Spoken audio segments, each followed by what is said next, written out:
આપણે શું જોઈએ હતા? તો કે યસ, શું ખરા ખોટા. તો ફ્રેન્ડ્સ, ખરા ખોટા આપણે 3 જોયા, તો ત્રણે તમને સમજાઈ ગયા ને? તો ચાલો હવે આપણે ખરા ખોટા નંબર 4 જોઈએ. તો ચાલો જોઈએ ચોથું. તો તેમાં શું કીધું છે કે ગુણોત્તર 3/5 એટલે 60%. તો ચાલો આપણે જોઈ લઈએ. શું કીધું છે ગુણોત્તર? તો કે 3/5 એટલે 3/5 એને ગુણો કેટલા થયા? તો કે 60%. એટલે આપણે ગુણ્યા 100 કરવાના એટલે આપણને ટકાવારી મળી જાય. તો હવે 20 × 5 100 થાય એટલે કે 20. તો શું આવશે આપણે? તો કે 20 × 3 એટલે કે 60.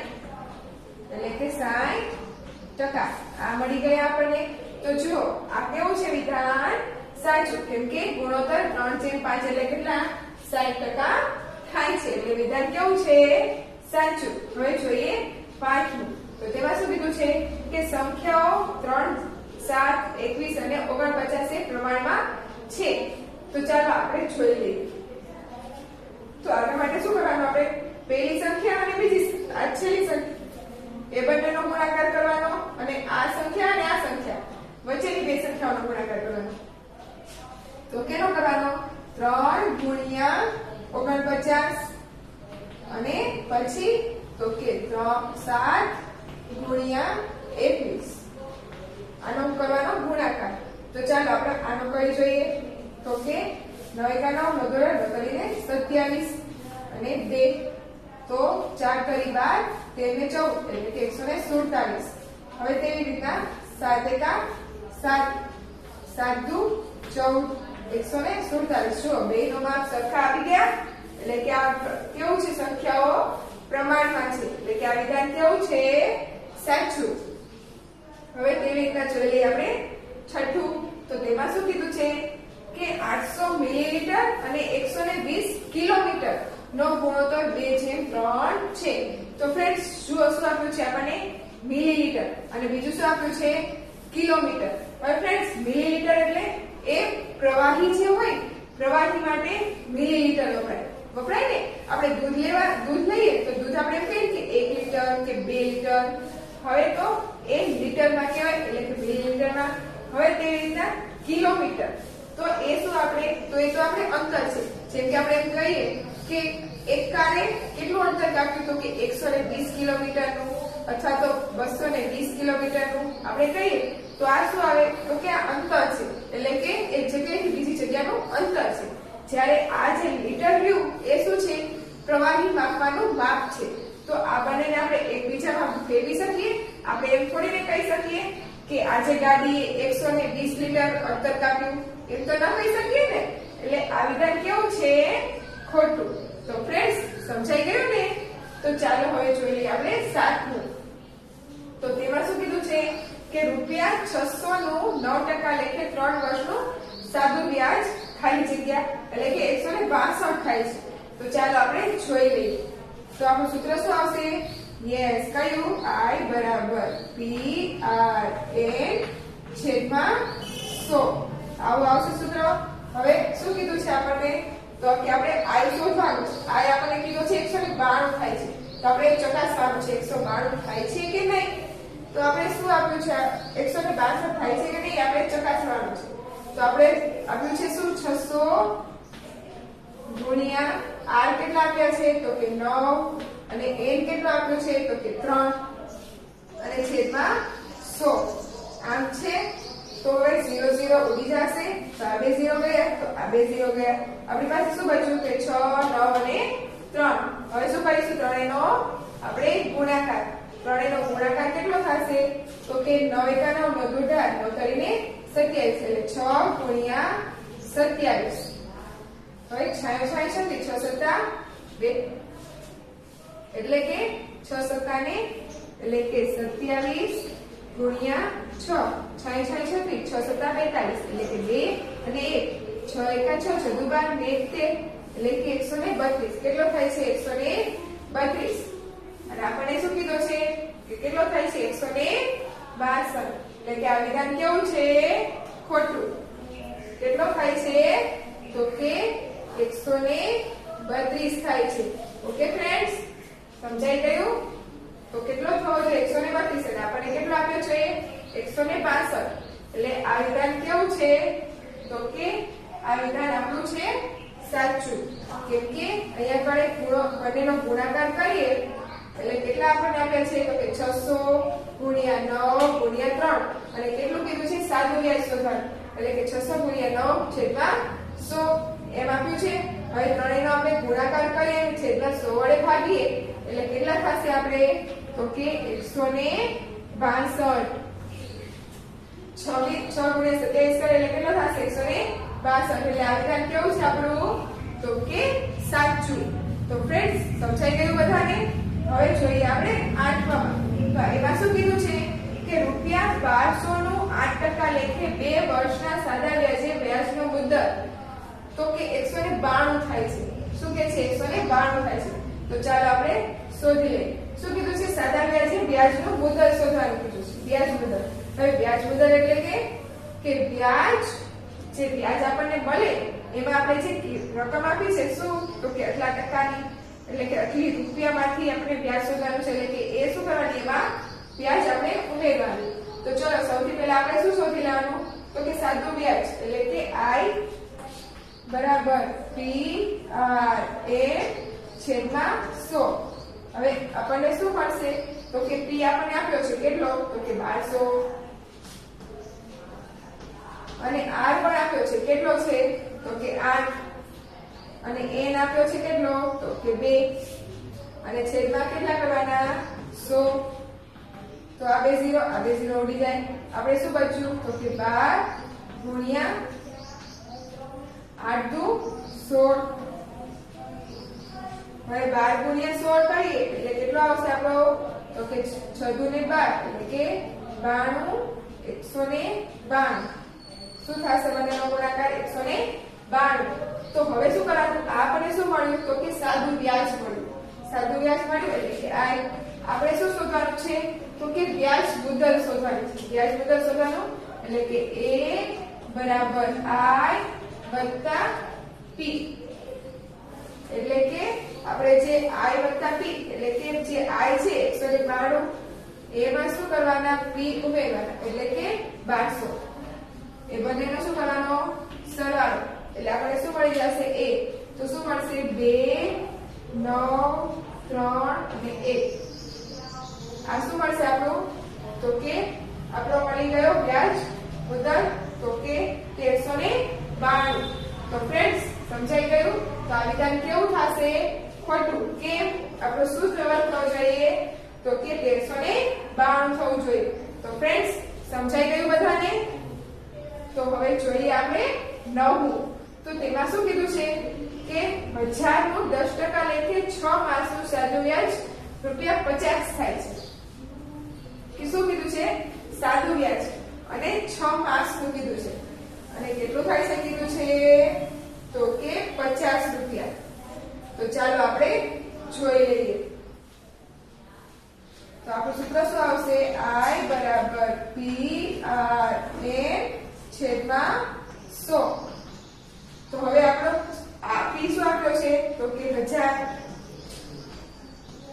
ગુણ્યા R શું આપ્યો છે તો કે 10 અને n શું આપ્યો છે તો કે 6 માસ લીધો છે એટલે કે 6 ના છેદમાં આપણે શું લખવા પડશે 12 ગુણ્યા 12 ત્યારે જ આપણને 6 માસ મળે ને એટલે 6 ના છેદમાં 12 એટલે કે 6 મહિના તો હવે આપણે છેદ ઉડતા હોય તો ઉડાડવાનું તો આ બે 0 ગયા આ બે 0 ગયા 6 દુ 12 અને 2 પંચા 10 તો આપણે શું મળ્યું 10 અને 5 એટલે કે 50 આ શું મળી ગયું આપણને તો કે આ રૂપિયા મળ્યા કયા તો કે આપણે કીધા હતા કે સાદું વ્યાજ એટલે કે 10 એટલે કે 1000 નું 10% એટલે કે 6 માસનું વ્યાજ કેટલું મળ્યું આપણને 50 રૂપિયા મળી ગયું એટલે કે આ વિધાન કેવું છે સાચું તો ફ્રેન્ડ્સ સમજાઈ ગયું ને બધાને આ વિધાન કેવું છે સાચું છે તો ચાલો હવે જોઈ લઈએ આપણે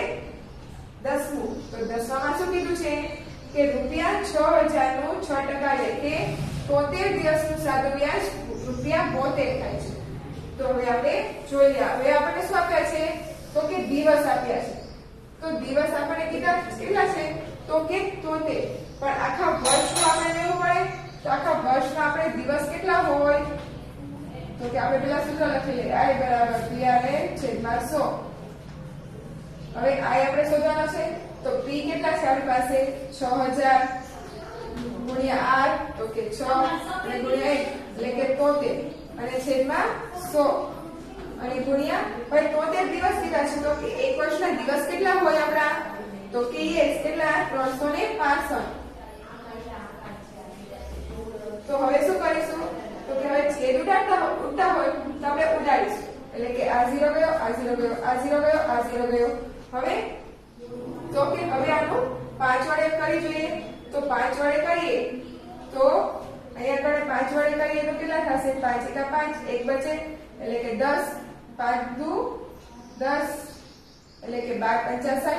હવે અહીંયા આગળ 5 વડે કરીએ તો 5 6 30 5 સત્તુ 35 એક બચ્યા એટલે કે 15 5 તરી 15 73 આવ્યા એટલે 73 ઉડી ગયા.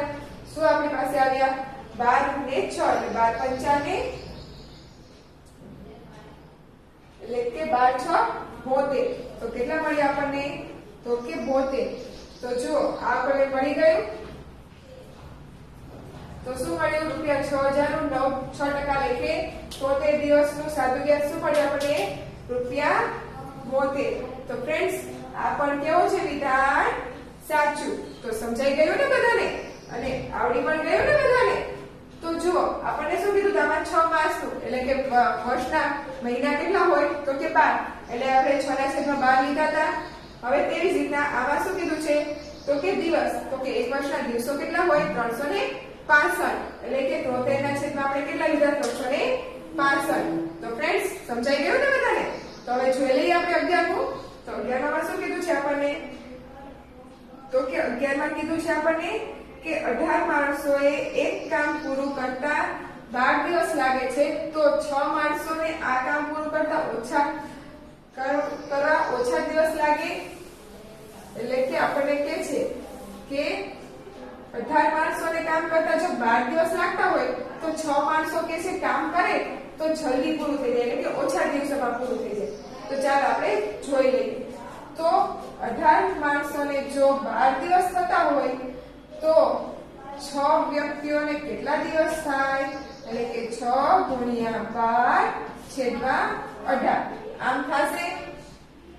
તો હવે છેદ ઉડાડીએ તો શું થશે તો કે હવે બંને 6 ના ઘડિયામાં આવે તો કે 6 એકા 6 ચોદુ 12 છત્રી 18 એટલે કે 6 તરી 18 અને 6 એકા 6 છદુ 12 હવે 2 તરી 6.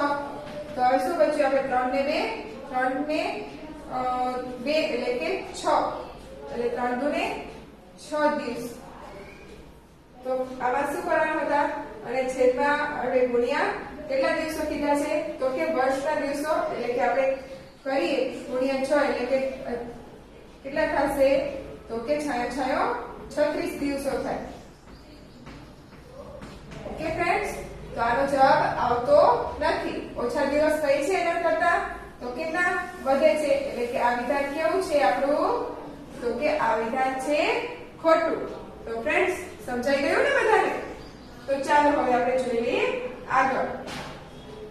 તો હવે શું કીધું છે કે 12માં કે કોઈ પણ રકમનું સરખા વ્યાજના દરે પહેલા વર્ષનું સાદું વ્યાજ અને ચક્રવૃદ્ધિ વ્યાજ સરખું હોય. હવે કોઈ પણ રકમ આપી હોય ને આપણે જો પહેલા વર્ષનું સાદું વ્યાજ અને ચક્રવૃદ્ધિ વ્યાજ બંને શોધવાનું કે ને તો પહેલા વર્ષનું બંને વ્યાજ કેવું આવે સરખું આવે.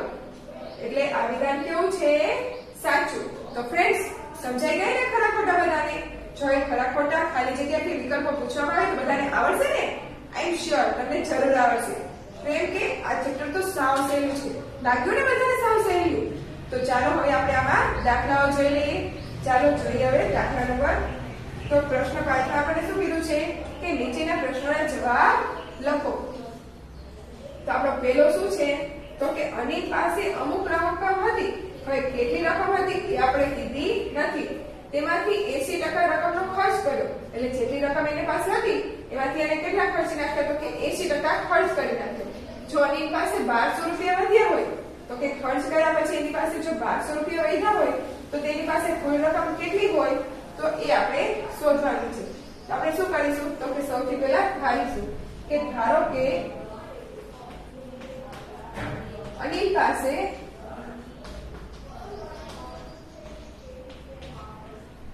x રકમ હતી એટલે કે x રૂપિયા હતા. તો હવે તો કે ખર્ચ કરેલ રકમ કેટલી છે 80% રકમ ખર્ચ કરી તો કે ખર્ચ કરેલ રકમ તો કેટલી છે તો કે 80 તો કે 80 થાય ટકાવારી. તો તેની પાસે વધેલ ટકાવારી કેટલી હોય તો વધેલ ટકાવારી રકમ અને કુલ ટકા કેટલા હોય તો કે 100 હોય એમાંથી 80 એને બાદ કર 80 એને ખર્ચી નાખ્યા તો 20% બચ્યા એટલે કે 20% તેની પાસે રકમ બચી છે. તો એ 20% કઈ છે તો કે 1200 એટલે કે જે 20% રકમ બચી છે એની પાસે એ કેટલા છે તો કે 1200. તો હવે શું કરવાનું છે તો કે x ના 20% થાય છે શું તો કે 1200. ઓકે તો હવે આપણે શોધીશું તો કે x બરાબર 20 x ગુણ્યા 20 છેદમાં 100 આમ થશે કેમ કે આપણે તેના ગુણ્યા 100 કરવાના છે. તો હવે આપણે શું મળશે x અને બરાબર 1200 તો થાય જ છે એટલે 1200 આપણને આપી દીધા છે. તો હવે શું થશે તો કે x બરાબર તો કે આ બંને અંશમાં એટલે કે 100 ગુણ્યા 1200 છેદમાં 120 એટલે કે આ 0 ગયો આ 0 ગયો 12 બચે એટલે 12 દાળ 120 એટલે શું આવ્યો x આપણો તો કે x આપણો આવ્યો તો કે x આપણે આવે છે અહીંયા કરે છેદમાં 20 છે એટલે કે 20 છે. તો આપણે અહીંયા ભૂલ થઈ ગઈ એટલે કે 20 એટલે કે 20 પંચા 100 એટલે કે અહીંયા કોણે 120 એટલા એમ જ રહે છે. તો જો હવે આપણે શું બચ્યા તો કે 120 ગુણ્યા 5 એટલે કે 6000 આ શું આવ્યો આપણો x એટલે કે તો તેની પાસે કેટલા રૂપિયા હોય તો કે આપણે x શું ધાર્યા હતા એને કુલ રૂપિયા એટલે કે તો તેની પાસે 6000 રૂપિયા હતા કે જેમાંથી એને શું કર્યા તો કે 80 રૂપિયા એટલે કે 80% ખર્ચ કરી નાખ્યો. તો ફ્રેન્ડ્સ મળી ગયો ને જવાબ અને સમજાઈ ગયો ને બધાને દાખલો. તો ચાલો હવે આપણે આગળ બીજો આવો જ દાખલો જોઈ લઈએ કે જેમાં આવી જ રીતે આપણે ટકાવારી શોધવાની છે. તો ચાલો જોઈએ હવે આગળનો દાખલો. તો તેમાં શું કીધું છે તો કે તેમાં કીધું છે કે એક ગામની કુલ વસ્તીના 70% ને ક્રિકેટ અને 20% ને ફૂટબોલ પસંદ છે. એટલે એક ગામની કુલ જે વસ્તી છે એમાં જે 70% લોકો છે એને ક્રિકેટ ગમે છે અને બીજા જે 20% છે એને ફૂટબોલ ગમે છે. તો બાકીના લોકોને અન્ય રમતો પસંદ છે એટલે કે બાકીના જે કેટલા બચ્યા તો કે 30% જે બાકીના જે 10% લોકો બચ્યા એને શું અન્ય રમતો એટલે બીજી કોઈ પણ રમતો ગમે છે અને અન્ય રમતો પસંદ કરનાર વ્યક્તિ એટલે કે જે 10% જે બીજા વ્યક્તિ છે એ કેટલા છે તો કે 2000 માણસો છે. તો ગામની કુલ વસ્તી કેટલી હશે એ આપણે શોધવાની છે. તો જુઓ આપણે શું કરીશું તો કે ક્રિકેટ રમનાર વ્યક્તિ કેટલા છે તો કે કેટલા ટકા છે તો કે 70%. જ્યારે પછી ફૂટબોલ તો ફૂટબોલ રમનાર વ્યક્તિ તો એ છે 20%. આમ છે તો બીજી રમતો રમનાર કેટલા છે તો કે બીજી રમતો રમનાર વ્યક્તિ કેટલા થશે તો કે 100% હોય એમાંથી 70% ક્રિકેટ વાળા અને 20% ફૂટબોલ વાળા બાદ કરવાના એટલે કે 100 માંથી આપણે 90 બાદ કરીશું એટલે કે 10%. આ 10% વિદ્યાર્થીઓ કેવા છે કે જેને બીજી એટલે કે અન્ય રમતો ગમે છે. તો આપણે શું શોધવાનું છે તો કે ગામની કુલ વસ્તી શોધવાની છે. તો જુઓ આપણે કીધું છે કે જો 10% જે માણસો રહ્યા એ કેટલા છે તો કે 2000 એટલે કે અન્ય રમતો રમનાર જે 10% માણસો છે એની કિંમત એની એ વ્યક્તિઓ કેટલા છે તો કે 2000. તો 100% માણસો હોય ત્યારે તે કેટલા થાય વ્યક્તિઓ તો શું થશે તો કે 2000 ગુણ્યા 100 અને છેદમાં 10 આમ થશે. તો શું થશે 0 0 ઉડી જશે. આપણી પાસે શું બચ્યું તો કે 2000 ગુણ્યા 10 એટલે કે કુલ માણસો કેટલા છે તો કે 20000. કેટલા મળ્યા 20000.